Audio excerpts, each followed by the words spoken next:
The Scottish mist sits heavy over Balmoral while Kensington's feeds glow like a shop window, and that contrast tells you everything about the modern crown. A private storm sealed behind oak doors, a public beam of good news posted on schedule. Hours after reports surfaced that the Prince of Wales flew north for an urgent one-on-one with his father, King Charles III, the Kensington Palace account chirped out a neat slice of optimism, a repost of Tom Dean's swim school with the Royal Foundation's stamp, praising amazing work to improve young people's access to a potentially life-saving skill. On the surface, it's wholesome, apolitical, safe. Underneath, it reads like choreography. Show the country the helpful, hopeful Wales brand exactly when the family's other picture, the tense Balmoral summit, begins to leak through the stone. Balmoral is never random. When the heir clears his diary and lands at Aberdeen, it means the real conversations will not fit into polite phone calls. Staff know that the castle's quiet is made for hard truths, not for press lines, but for sentences that bruise. Father and son, king and heir, have been here before, walking the gravel in long coats, lowering voices as the wind rises, deciding which family fires to smother and which to let burn out. This time the backdrop is noisier than usual. The York orbit is back in the headlines, with old names and older emails circling like carrion birds.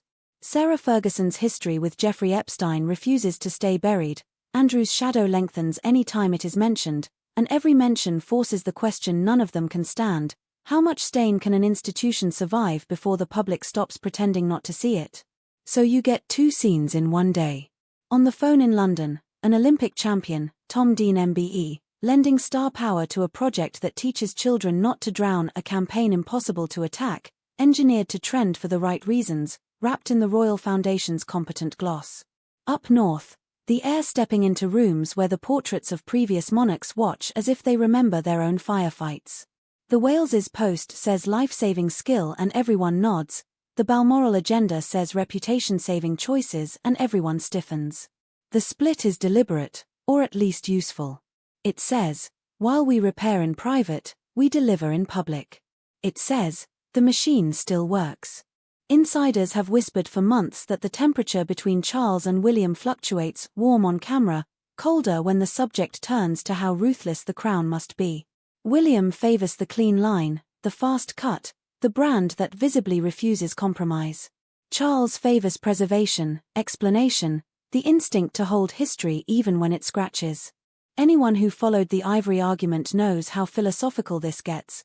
Burn the symbols and announce the break, or display them under glass and teach the lesson. Now replace ivory with York's, Epstein, who is welcome, and the volume rises. Aides insist they are in lockstep about the future. Perhaps. But lockstep does not mean same stride length, and Balmoral exists precisely to close that gap. Meanwhile, Kensington's Post does real work. Swimming is not just sport, it's insurance against tragedy, and the language lands cleanly. Amazing work and life-saving skill are moral bulletproof vests. The Royal Foundation sits where William and Catherine like to be seen, in the practical middle of everyday problems. Early years, mental health, conservation, now water safety with an Olympic face. It is a portfolio built to say relevant and reliable even when the tabloids try to shout rotten.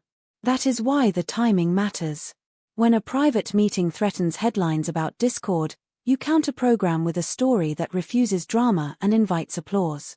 You don't deny the summit, you drown it in something brighter. But the summit is still there, and Balmoral keeps secrets badly. Staff talk about late lights and long walks, trays coming back cold, phones confiscated from themselves so fingers don't leak what faces cannot hide.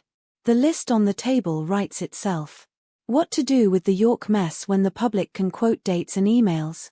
How to lock in a standard that does not miraculously bend for cousins? How to handle reconciliation signals to the Duke of Sussex without writing a blank check on the institution's credibility? Every option costs.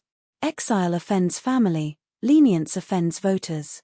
The Crown's biggest enemy is not a Republican tweetstorm but the smell of hypocrisy, and Balmoral is where they try to air it out before it settles. This is why the Wales brand has become so disciplined. The post about Tom Dean is not random kindness, it's strategy. It anchors the heir not in gilded rooms but in municipal pools, in a parent's fear and a coach's whistle. It says, This is what we think modern duty looks like: fewer speeches, more outcomes. It also pairs neatly with Catherine's long game on early childhood and the couple's constant threading of mental health through everything. If the family is a soap opera, the Waleses try to be the service desk between episodes. Even so, the audience can do two things at once. They can applaud a partnership that stops children from dying and still read every scrap about the Balmoral meeting like tea leaves. Was the visit planned or truly urgent? Did William arrive furious or focused? How firm will Charles be if the next York headline gets uglier? Insiders say father and son agree on the big picture: a smaller, cleaner monarchy that cuts out the liabilities. The argument is over pace and pain, how quickly the cuts happen and how visibly the blade is shown. William knows the internet has no patience and even less nuance. Charles knows the nation still respects a steady hand. The answer is probably both, which is why the walls must listen to them argue until the verbs match. Meanwhile, the Kensington Post continues to rack up hearts and shares, and that has value beyond PR. Money follows attention, attention scales impact. If the Royal Foundation can put Tom Dean's name on school walls and get councils to open more lessons, something measurable changes. That is the part of royal life skeptics underestimate: the traffic directing power of a surname.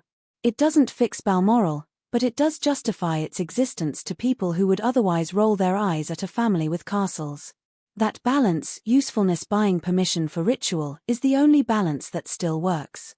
Back in Scotland, the conversation keeps circling the same cliff edge. If Andrew's name drags the brand into the mud every time it's spoken, how final is final? If Sarah Ferguson's history reinfects the headlines whenever Epstein resurfaces, how public must the firewall be? If a path toward Thor with Harry is being tested, what are the terms the public would accept without gagging? Private pain competes with public appetite for punishment, and someone has to own the result. William carries the sharpener. Charles carries the crown. You can feel how the two scenes, the Instagram halo and the Highland grind, actually serve each other. The good news reel softens the ground for hard news later. The hard work in private gives the good news reel a moral engine that isn't fake. The modern royal trick is not to choose between them but to run both at once without tripping, deliver a win people can touch with their hands, then disappear into a room where you admit the losses that can't be posted. So yes, the timing may be coincidence on a calendar and choreography in reality. It looks like reassurance because it is. The foundation still builds, the heir still shows up, the machine still moves even when the family has to stop and fight its own fire. If the Balmoral summit ends with cooler heads and clearer rules, the only sign you'll see at first will not be a statement but a silence: invitations that don't go out, doors that don't open, names that stop appearing next to royal nouns. Later, perhaps, there will be neatly ironed phrasing about streamlining and focus.